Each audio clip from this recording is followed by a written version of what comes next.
Как се става BMW джигит? BMW джигит не се става лесно. Необходими са дългомесечни упорити тренировки на НФС-то. След като превъртите всички мисии на НФС-то, вече сте готов за понататъчното си развитие. Демек искайте кеш от мама и тати, за да изкарате книжка, не че ще я задържите задълго. Ако вече сте изпълнили погорните условия. Честито, тапаци! Вече сте на една крачка от дипломирането си като BMW джигити. Сега ви трябва кеш за BMW тройка. Продайте всичките си ценности. Количките Бураго, джипа с дистанционно, PlayStation и други. Бележка на автора към джигитите. Тапаци, остайте писито, ще ви трябва. Не за да гледате порно, а за сухи тренировки на НФС-то и закачване на клипчета в фейса как дрифтите на паркинга на Кауфланд. След като сте поработили и на някоя автомивка месец-два, а ако бала ви е минал, то вече сте събрали кинти за джигито мобил. Сиречи стърбушена, хаштаг ЕСКА, хаштаг 20. Бележка на автора към джигитите. Тези автомобили са изключително податливи на челен и страничен удар. Преди да изкарате бегачката е време за малко тунинг. Задължителна е спортната генерация, която се състои само единствено от крайно гърне от 20 или по-малко лева, задължително от легитимен китайски вносител. Задължителни са и летите джанти, поне 17 плюс изтъркани гуми като пантофите на баба ви. Препоръчително е и наличието на лепенки по вратите, капаците и стъклопакетите.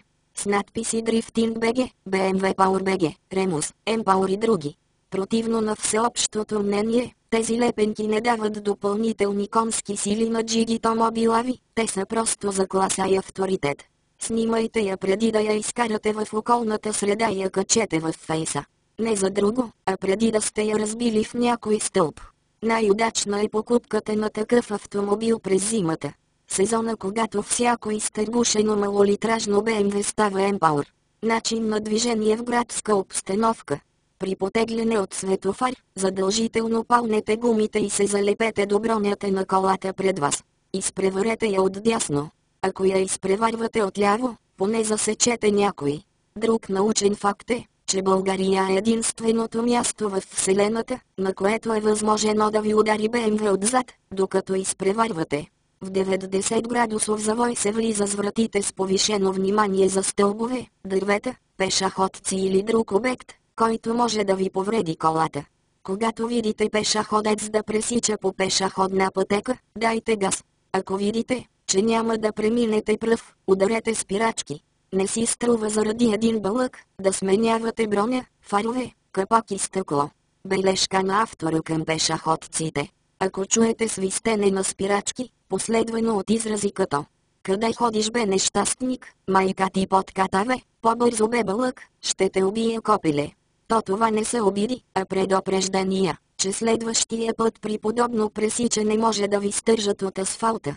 Друга наивност, която проявяват пешеходците, освен пресичането на пешеходна пътека и пресичането на еднопосочна улица, оглеждайки се само в едната посока. Червеният цвят на светофара за джигитите има същото значение като зеленият цвят за останалите участници в движението. Това е така не защото те са далтонисти, а защото мозъка им работи по-бавно от светофарната уредба. Ако оцелеете една година, то това значи, че вече сте безсмъртен. Няма по-голям авторитет за един безсмъртен от петицата. А и тя върви повече пред подките. Друго си е да я къртиш на по-широката задна седалка с кожа и подгрев. А и с петицата правите по-голям демидж на мантинелите и стълбовете. Петицата, освен като терминатора на стълбове и мантинели и подкокъртачка, е известна и като ефтиния заместител на С-класата в гангстърските среди в кавички. Сиреч, средите на неквалифицирания персонал, взели кредит за BMW-то си. Шарни това видео да си знаят.